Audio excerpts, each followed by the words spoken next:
Good morning students, welcome in Viladev PG College. Today we discuss about central forces. Central forces are conservative forces. तो आज हम अध्ययन करेंगे कि जो केंद्रीय बल होता है वह संरक्षित बल होता है। अब यह जो टॉपिक है वह BSc first year physics first paper का टॉपिक है। तो केंद्रीय बल क्या होता है, अब केंद्रीय बल संरक्षित बल होता है, ये कैसे हम इसको सॉल्व करेंगे, कैसे हम बताएंगे। तो संरक्षित बल कंजर्वेटिव, नॉन कंजर्वेटिव के क्या कंडीशंस होते हैं ये हम पिछले वीडियो में हम अध्ययन कर चुके हैं। तो यहाँ पे हमको दिखाना है कि central forces is conservative. Conservative की कंडीशंस क्या होती हैं।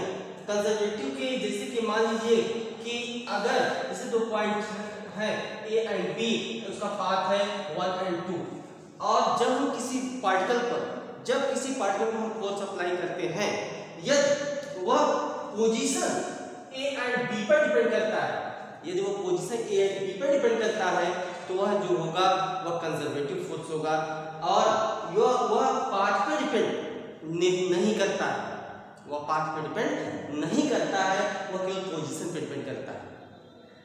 और यहाँ पे जो पाथ पर डिपेंड करेगा, जो फोर्स पाथ पर डिपेंड करते हैं वह आपके नॉन कंजर्वेटिव फोर्स होते हैं। तो सेंट्रल फोर्स क्या होता है। Central force are that force which always directed towards or away from a fixed point. जो सेंट्रल फोर्स होता है, केंद्रीय बल होता है, वह एक ऐसा बल है कि जो एक फिक्स्ड पॉइंट की ओर या फिक्स्ड पॉइंट से दूर, मतलब कि पॉइंट के सेंटर की ओर या सेंटर से कहीं दूर एक निश्चित बिंदु पर लगता है, जिसे हम सेंट्रल फोर्स कहते हैं, केंद्रीय बल कहते हैं। तो इसका डिफिनेशन आप नोट कर लें कि सेंट्रल फोर्स होता क्या है। Central force are that force, central force are that force, अर्थात केंद्रीय बल, जो केंद्रीय बल है वह एक ऐसा बल होता है which is always directed towards, which is always directed towards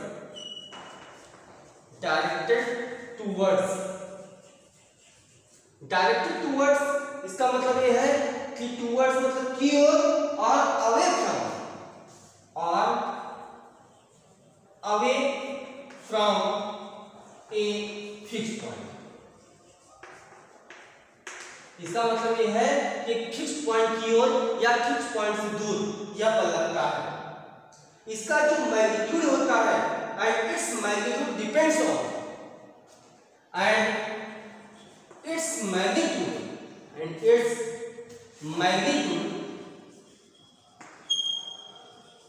depends on. तो जो इसका मैग्नीट्यूड होता है, इस फोर्स का जो मैग्नीट्यूड होता है वो ऑलरेडी डिपेंड करता है on the distance of the particle, on the distance of the particle from point, अर्थात ये जो पॉइंट है फ्रॉम दैट फिक्स्ड पॉइंट, किस पॉइंट से, फिक्स्ड पॉइंट। इसका मतलब यह है कि जो केंद्रीय बल होता है, सेंट्रल फोर्स होते हैं, कि वह एक ऐसा फोर्स होता है, कि जो एक निश्चित बिंदु की ओर या एक निश्चित बिंदु से दूर लगता है, और इसका जो परिमाण होता है वह यहाँ दिया गया है, एंड इट्स मैग्नीट्यूड, उसका परिमाण निर्भर करता है, depends on the distance of the particle from that fixed point. उस फिक्स्ड पॉइंट के यहाँ पे उस फिक्स्ड पॉइंट के परिमाण, magnitude depends on the distance of the particle from that point. तो ये आपका डिफिनेशन हो गया, इसको हम लिख सकते हैं, it can be written as F of R equal to R F of R, जहां पे R where R is a unit vector, where R is a unit vector, where R is a unit vector, unit vector इसको हम लिख सकते हैं unit vector R equal to vector R upon R. तो यहाँ पे आर जो है यह इसका मैग्नीट्यूड है। यहाँ पे देख सकते हैं कि यूनिट वेक्टर नाम आया क्या, यूनिट वेक्टर, जिसको हिंदी में कहते हैं एकांक सदिश कहते हैं।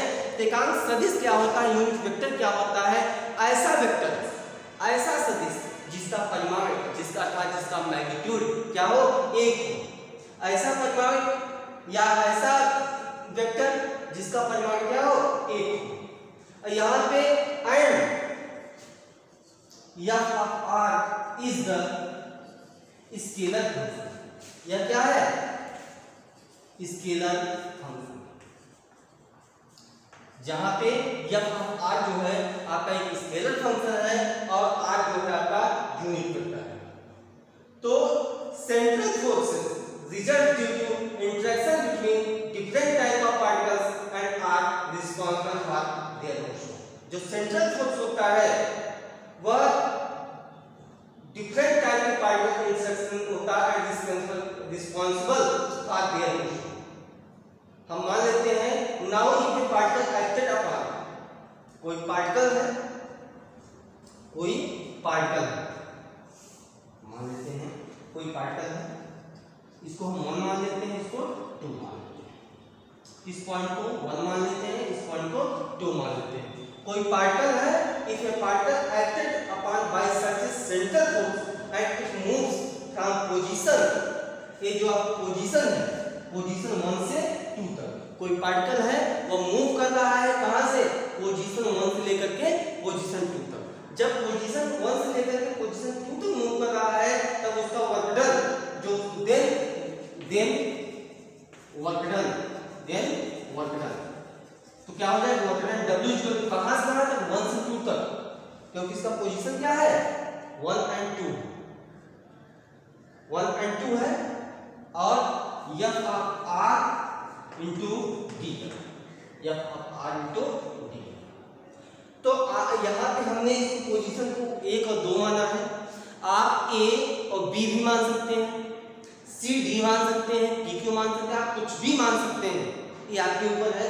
हमने मान लिया कि 1 and 2 are the position of the particle, या क्या है कि पार्टिकल पोजीशन है, पार्टिकल इस पोजीशन पे है, अर्थात किसी पार्टिकल का जो मोशन है, वर्क डन है, यह जो उसके पोजीशन पे डिपेंड कर रहा है वो कंजर्वेटिव होगा। यहाँ से हम देख लेते हैं कि if a particle acted upon by such a central force and it moves from position 1 to 2 then work done will be, तो इसका जो वर्क डन होगा इसको हम इक्वेशन फर्स्ट मान लें, इसको इक्वेशन नंबर 2 मान लें।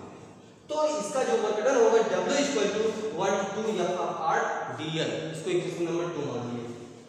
अब बात आती है वर्क डन। वर्क डन के बारे में हम बता देते हैं, वर्क क्या होता है, कार्य क्या होता है, जिसको आप छोटी कक्षाओं में पढ़ भी चुके हैं वर्क डन के बारे में। तो कार्य क्या होता है, कोई हम कार्य करते हैं, एक तरीके से साइकिल चलाते हैं, बाइक चलाते हैं, पैदल चलते हैं या कुछ भी करते हैं तो हम कार्य करते हैं। क्या करते हैं, कार्य करते हैं। कार्य करने के लिए हमको क्या करना पड़ता है, बल लगाना पड़ता है। और बल हमको कहाँ कैसे लगाते हैं, ऊर्जा के द्वारा। बिना ऊर्जा के बल नहीं लगा सकते, और बिना बल लगाए से कार्य नहीं होगा। इसका मतलब यह है कि ऊर्जा क्या है, कार्य करने की क्षमता को ऊर्जा कहते हैं।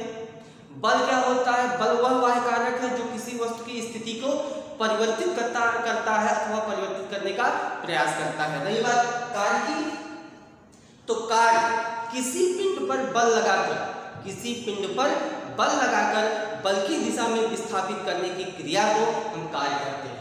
यहाँ पे force into displacement, force into displacement are called work done. Work done जो होता है, कार्य जो होता है, एक स्केलर क्वांटिटी होती है, अदिश राशि होती है। यहाँ पे बात करते हैं तो टोटली वर्क डन की बात करते हैं, कहाँ से कहाँ तक, पोजीशन 1 से लेकर के पोजीशन 2 तक। पोजीशन 1 to 2 जब हम बात करते हैं, यहाँ पे where dl is the small line element, where जहाँ पे dl is the small line element. जहां पे dl जो है आपका स्मॉल लाइन एलिमेंट है। तो सबसे पहले आप इसका सेंट्रल फोर्स का जो डिफिनेशन लिखा हुआ है इसको आप नोट कर लें। Central force are that force which is always directed towards or away from a fixed point and its magnitude depends on the distance of the particle from that fixed point. इसको हम इस प्रकार लिख सकते हैं। अभी हम आपको दिखाते हैं जो सेंट्रल फोर्स होता है वह ऑलरेडी कंजर्वेटिव फोर्स होता है। कैसे होता है आप पहले इसको नोट कर लें। अब देखिए सेंट्रल फोर्स का डिफिनेशन आपने नोट कर लिया। आपने लिखा था यहां बना लिया था F equal to R unit vector R F of R। इसको इक्वेशन फर्स्ट बनाए जहां R क्या है यूनिट वेक्टर है, यहां पे स्केलर फंक्शन है। और उसके बाद कि जब कोई पार्टिकल मान लेते हैं वो पोजीशन कहां से 1 to 2 पोजीशन यहाँ पर क्या है 1 to 2 मूव कर रहा है।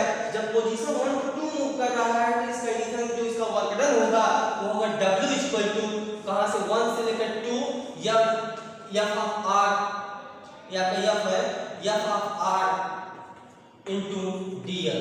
जहां पे DL जो है आपका एक लाइन एलिमेंट है। DL जो है आपका वह एक लाइन एलिमेंट है। W equal to 1 to 2 F of R DL where DL is the small line element using equation 1 into equation जो 1 है उसका यूज हम किसमें कर लेंगे इक्वेशन 2 में। यहाँ लिख दीजिए using equation 1 in equation 2। हम इक्वेशन 1 का यूज किसमें कर देंगे इक्वेशन 2 में करेंगे। तो यहाँ पे यह R इक्वल टू क्या है R F ऑफ R। तो इसका मतलब W इक्वल टू कहां से 1 to 2 तो unit vector R F of R into DL। तो इसको हम लिख सकते हैं equal to 1 to 2 F of R unit vector DL लिख सकते हैं। तो ये आपका हो गया। इसके बाद बट यहां देख लीजिए but R DL equal to क्या हो जाएगा DL cos थीटा। क्या हो जाएगा DL cos थीटा हो जाएगा। जहां पे R जो है आपका यूनिट वेक्टर है, मैग्नीट्यूड यूनिट क्या है वो उसका यूनिटी है, जो कि यूनिट वेक्टर किसके बराबर है dr के बराबर है। Equal to component of DL along R equal to component of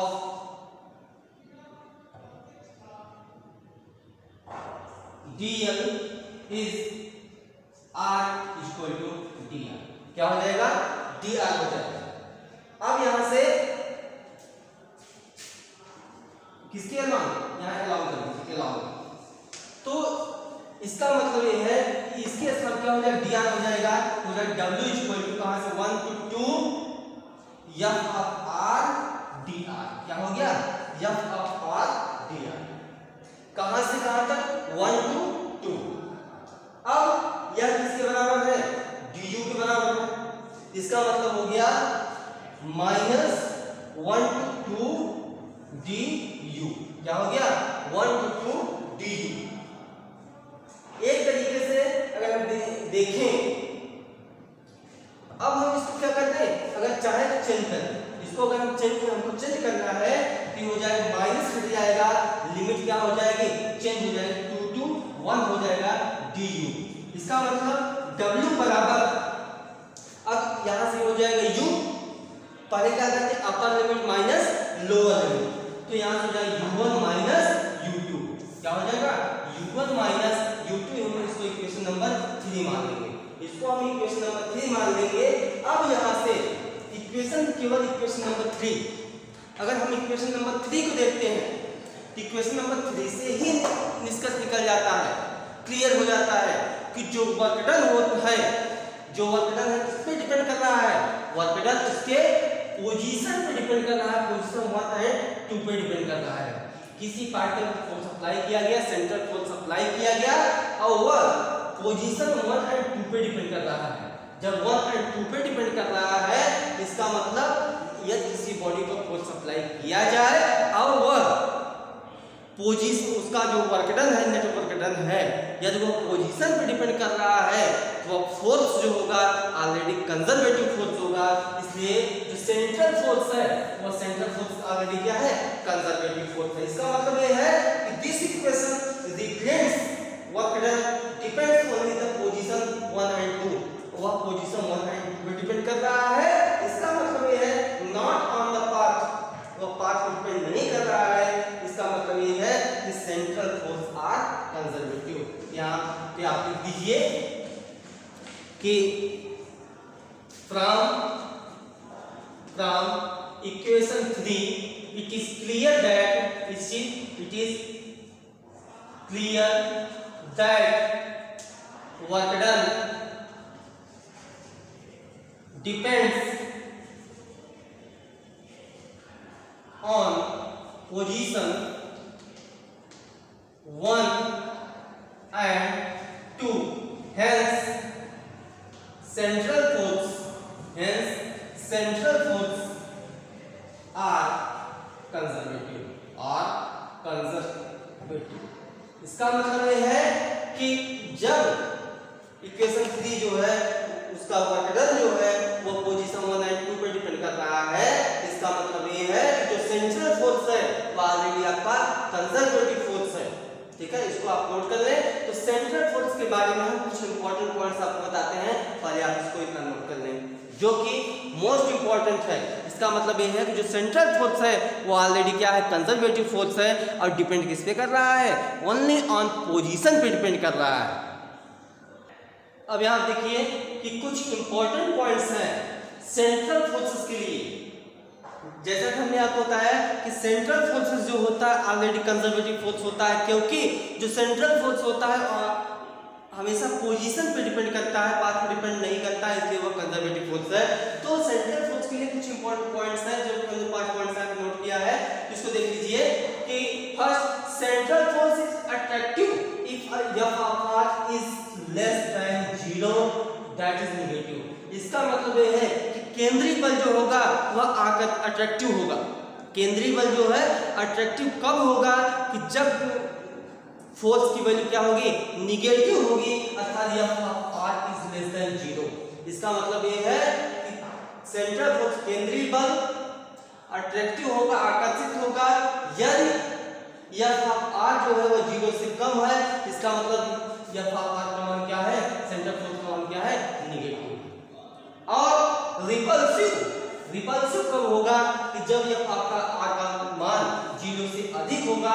इसका मतलब सेंट्रल फोर्स रिपल्सिव तभी होगा जब f पॉजिटिव होगा, और जब नेगेटिव होगा तो सेंट्रल फोर्स जो है वो अट्रैक्टिव होगा। सेकंड देख लीजिए, central force is a conservative force that is the work done is path independent, only dependent position. इसका मतलब ये है कि जो कंजर्वेटिव फोर्स होता है उसका जो वर्क डन होता है वो केवल पाथ पर निर्भर नहीं करता है, केवल पोजीशन पर निर्भर करता है।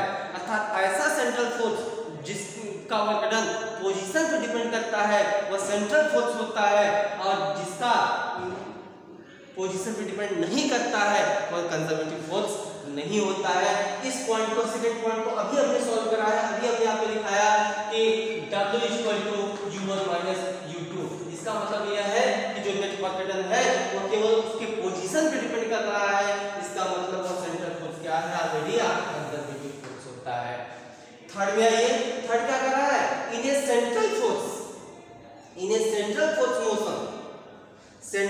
मोशन में केंद्रीय बल गति में कि torque acting on A particle is 0। किसी भी पार्टिकल पे आपका जो बल आगमन होता है टॉर्क होता है, टॉर्क मतलब होता है फोर्स ऑफ मोमेंट होता है, टॉर्क का मतलब होता है फोर्स ऑफ मोमेंट होता है। इसका मतलब इस सेंट्रल फोर्स में जो टॉर्क होता है वह ऑलरेडी आपका क्या होता है, 0 होता है, वह आपका 0 होता है। उसके बाद फोर्स में हम देखते हैं कि इन ए सेंट्रल फोर्स मोशन, केंद्रीय बल गति में जो एंगुलर मोमेंटम होता है, कोणीय संवेग होता है, कोणीय संवेग ऑलरेडी आप क्या होता है, कंजर्व होता है, कांस्टेंट होता है, क्योंकि टाउ इक्वल टू होता है dl upon dt, tau equal to होता है dl अपॉन dt। इसका मतलब कोणीय संवेग परिवर्तन की दर, कोणीय संवेग परिवर्तन की दर जो होता है वो बल आघूर्ण के बराबर होता है, which is the relation between torque and angular momentum। तो यहाँ से हम देखते हैं कि सेंट्रल फोर्स मोशन में जो एंगुलर मोमेंटम होता है वो ऑलरेडी कंजर्व होता है, अर्थात कांस्टेंट होता है। तो जब कांस्टेंट होगा तो ऑलरेडी आपका टॉर्क क्या हो जाएगा, जीरो हो जाएगा। अब नेक्स्ट क्लास में देखते हैं कि in the motion under central force areal velocity is always constant. इसका मतलब ये है कि क्षेत्रफलीय चाल इसका जो होता है नियत होता है सेंट्रल फोर्स मोशन में, कि जैसे कि आपने पढ़ा है पिछली कक्षाओं में पढ़ा होगा कि कैपलर का गृह संबंधी नियम।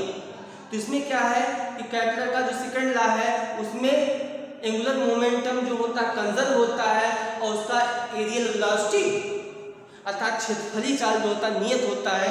तो यहाँ पे in the motion under central force के थ्रू कोई बॉडी अगर मूव कर रही है, मोशन कर रही है, तो हमेशा उसका एरियल वेलोसिटी अर्थात क्षेत्रफलीय चाल जो होता है वो नियत होता है। ये आपको 5 पॉइंट्स हो गए कि सेंट्रल फोर्सेस के लिए इंपॉर्टेंट पॉइंट्स आपके 5 पॉइंट्स हो गए हैं, उसको आप नोट कर लें, देख लें। आपका सेंट्रल फोर्स क्या होता है, सेंट्रल फोर्स का ऑलरेडी कंजर्वेटिव फोर्स होता है, इसका डेरिवेशन हमने आपको बता दिया।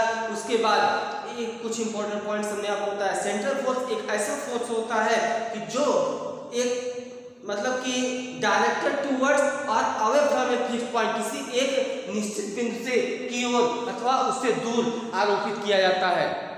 तो सेंट्रल फोर्स के बारे में हमें आशा करते हैं कि आप लोग अच्छी तरीके से जान गए होंगे। नेक्स्ट वीडियो में हम आपको पोटेंशियल एनर्जी क्या होता है और जो हम आपको बताएं कि potential negative conservative force is the negative gradient of potential energy, इसको हम प्रूव कराएंगे। Curl of conservative force will be 0, इसको भी हम प्रूव कराएंगे। तो यहाँ पे सेंट्रल फोर्स के बारे में आपको बहुत अच्छी तरीके से आप जान गए होंगे। आशा करते हैं कि वीडियो को आपको बहुत अच्छा लगा होगा। आगे आपको कोई प्रॉब्लम हो तो आप कमेंट जरूर करिएगा और कोई भी क्वेश्चन आप कमेंट बॉक्स में लिख करके पूछ सकते हैं। अगले वीडियो का इंतजार करिए, तब तक के लिए धन्यवाद।